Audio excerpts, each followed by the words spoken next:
Austria is known to many as a tourism destination, Austria boasts a very strong industrial production sector. Tourism only contributes about 15% to the Austrian GDP, while actually industrial production contributes almost 1/3 to the Austrian GDP.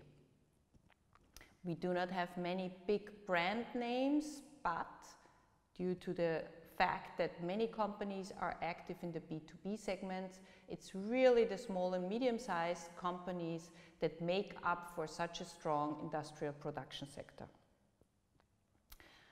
Austria is your ideal hub for the European Union market.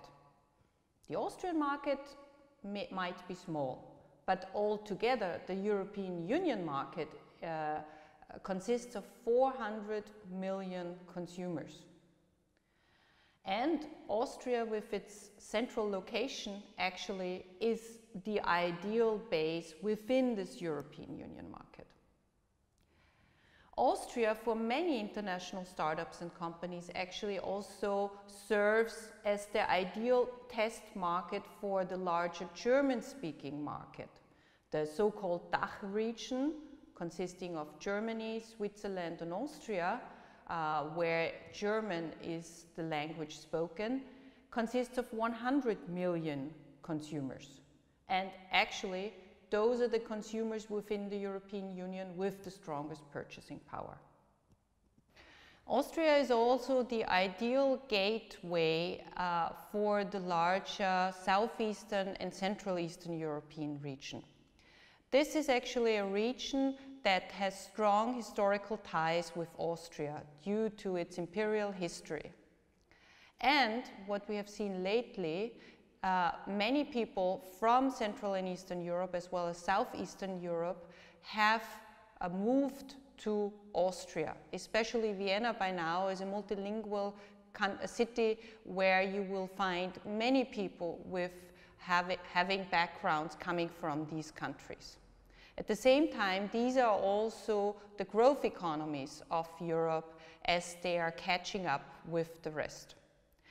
In the 90s of the last century, we had many multinational corporations establishing their regional headquarters for that region in Vienna and Austria. What we've also seen is that Austrian companies were extremely active and were the first ones to invest in Central and Eastern Europe, which again contributed to the fact that there are extremely close economic ties with that region.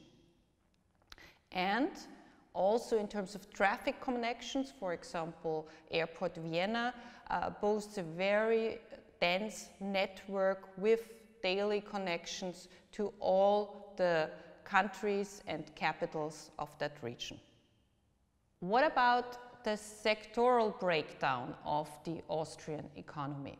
Matthias will now tell you a bit more about the sector focuses in Austria. So the most important sector in the Austrian industry is the machinery industry.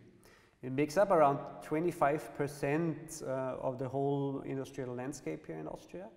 And although most of the companies you probably will not know until this point, you will probably know their products, or at least you will have enjoyed something that comes out of their products. For instance, Andritz, that does a lot of hydroelectric power, does projects worldwide from South America to Asia. voestalpine, who is one of the biggest producers of high-speed railways, supplying Japan and China, for instance. So really companies that you experience in your daily life, or at least products that you use in your daily life. Second biggest sector would be electronics. And we are very happy that especially in the last couple of years, we have seen very big international electronics companies coming to Austria and doing their fabrications here. One example might be Infineon, that is just investing 1.5 billion euros in a new semiconductor factory here in Austria. And we are very happy that they actually didn't only chose Austria, but they chose one of the regions that's most famous for tourism, which is Carinthia. And this kind of clearly shows how you can combine high-tech industry and excellent living conditions here in Austria. The third sector I would like to mention is the automotive sector. There again, there's not a real car producer here, but it's all the OEMs, tier 1, tier 2 suppliers that you find here that will make the parts of the car that make the car work at the end.